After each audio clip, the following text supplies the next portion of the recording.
Why I didn't put dry shoes in my bag is beyond me. And another 3 to 4 hours in wet shoes definitely contributed to how my feet looked in this picture. Stay tuned if you want to see that picture later on. In today's video, I'm going to share with you my ultra experience, and I'm going to go through the good, the bad, and the downright ugly.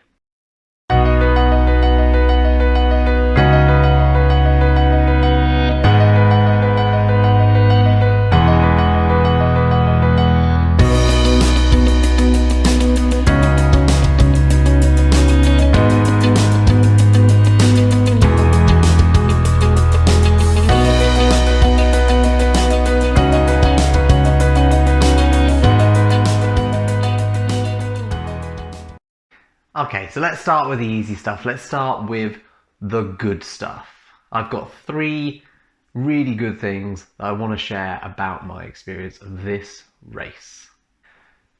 So thing number 1 is the people on the day. The race organisers, the volunteers, the family and friends that are out supporting, the fellow racers, the random people shouting at you as you ran down the canal, couldn't quite believe where you had come from.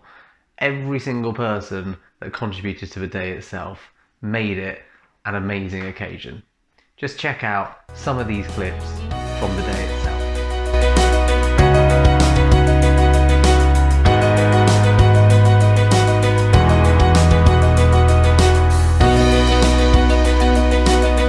Highly recommended. Ah, thank you.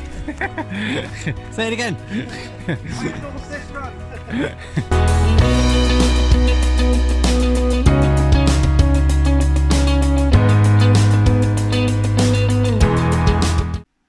Without those volunteers and without that support, races like this just cannot happen. So a big thank you. You are my number 1 good thing about the day. Thing number 2. I did get a PB, and that was by about 7 or 8 minutes. 145. Woo.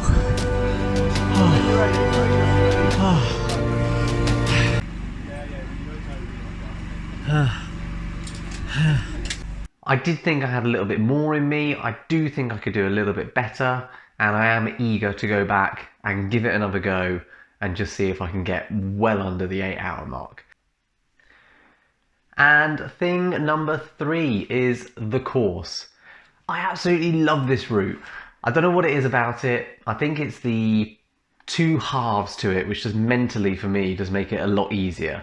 You've got the first section, which is a little bit hilly on the trails on a day like it was last Saturday, the 8th of January, wet, windy, muddy conditions.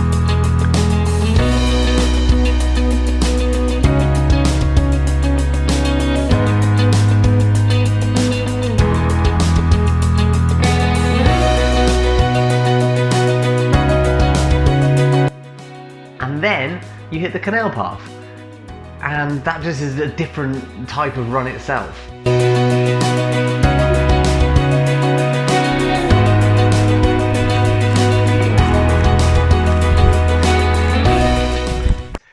You can tell the atmosphere of the race changes.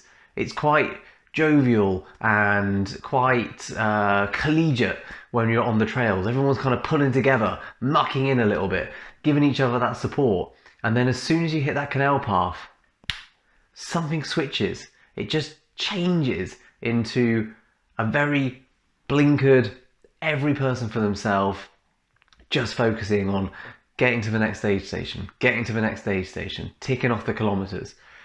It really does change, well for me anyway. Okay, so now the bad. And unfortunately, the bad is all about me. Bad thing number 1, pacing. I got it wrong. I knew in the first 10 to 20k that I was going too hard. There are a couple of times that I looked down at my heart rate and it was spiking into the 150s, 160s I think even at one point I saw it. And I shouldn't be going anywhere near that in an ultra race. Now my legs are starting to hurt, which at 30k in I was, well, hoping for a little bit longer. Still got a marathon to go. There were some climbs that I ran up. Absolutely stupid. No need to run up them at all. And as a result, over the course of the race, you burn those matches early on, you're going to pay the price later. I didn't get the pacing right, and that responsibility's on me. Bad thing number 2, nutrition. Now, on the whole, this actually was okay. Yeah, there were a few times when my stomach felt a little bit uncomfortable, but that's to be expected in any race of this distance. You're going to have slight issues with your digestion and things not sitting right. The key thing for me that I noticed was I didn't really stick too much to my nutrition plan. I did for the first kind of 3 hours, maybe 4 hours, and I just couldn't, I didn't fancy it. I didn't want to put any more fruit salad SIS gels in my mouth. I ended up surviving on fun-sized Snickers. Always beautiful, thank you very much. Chocolate discs covered in sparkles. Always love these. And really fantasizing about mini cheddars. Mini cheddars sorted me out. Of which I only had 1 bag, and then I cursed myself that I didn't pick up 2 at the aid station because I didn't see them again in the other 2 aid stations. And finally, thing number 3. I did a video where I said about what I was going to pack for the day, which I pretty much stuck to, and what I was going to wear for the day, which I almost stuck to. What I had to change was the fact that as it was really, really raining hard, I needed some waterproofs. And I had a rain jacket, which I've run in multiple times before. And then, in order to kind of protect my bottom half, I put on some waterproof trousers. And I knew within the first couple of kilometers of running, I was like, I'm a little bit warm here. I'm just a tiny bit uncomfortable. I just managed the feeling, the uncomfortable feeling, and it was borderline throughout. It never quite got to the stage where I felt like I was massively overheating, but it was enough that I was aware of it. And finally, the ugly. So this is the moment you've all been waiting for. Like I said in the opening clip, if I had packed my dry shoes in my bag, and I do not know why I didn't do that, my feet would not have ended up looking like this.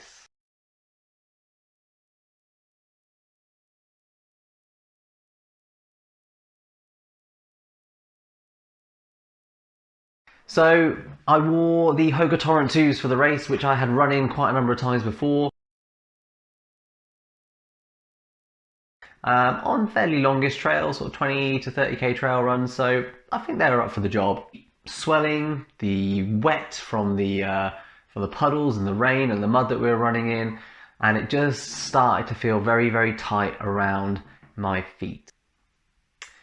At about 30k, I started to blame that on my children. I'm starting to think that one of my small humans has put a piece of good luck Lego in my shoe. And when I got to the end of the race and finally got a good chance to examine my feet, what I noticed was in both of my arches of my feet, I had rubbed the skin quite raw, and I think with the water as well, it looked a little bit trench foot like, which isn't unheard of if you've had your feet wet for 8 to 10 hours. Toes quite sore, quite bruised. Inside of the foot very, very sore, and the skin there is quite tender. Now I'm nursing it through at the moment by wearing Outras, which is allowing me to just have a slightly more breathable shoe experience, shall we say, and my feet are enjoying that. But the ugly is definitely my feet. The Hokas were okay. Traction, grip, all of that stuff worked fairly well. Nice and light on the canal paths, but next time I'll go back to Outras. They just work. They just work. So that's it. I hope you enjoyed that little trip down memory lane, looking at the good, the bad, and the ugly. The most important thing from the day for me, though, was the experience. Getting out on the trails for an extended period of time is an absolute blessing, and I'm very lucky and very grateful that I'm able to do that, that I have the health and the body to be able to do that, and to be able to get up the next day and to run again. Keep running, keep checking in, and if you have the time and you want to, hit that like and subscribe button for more videos like this.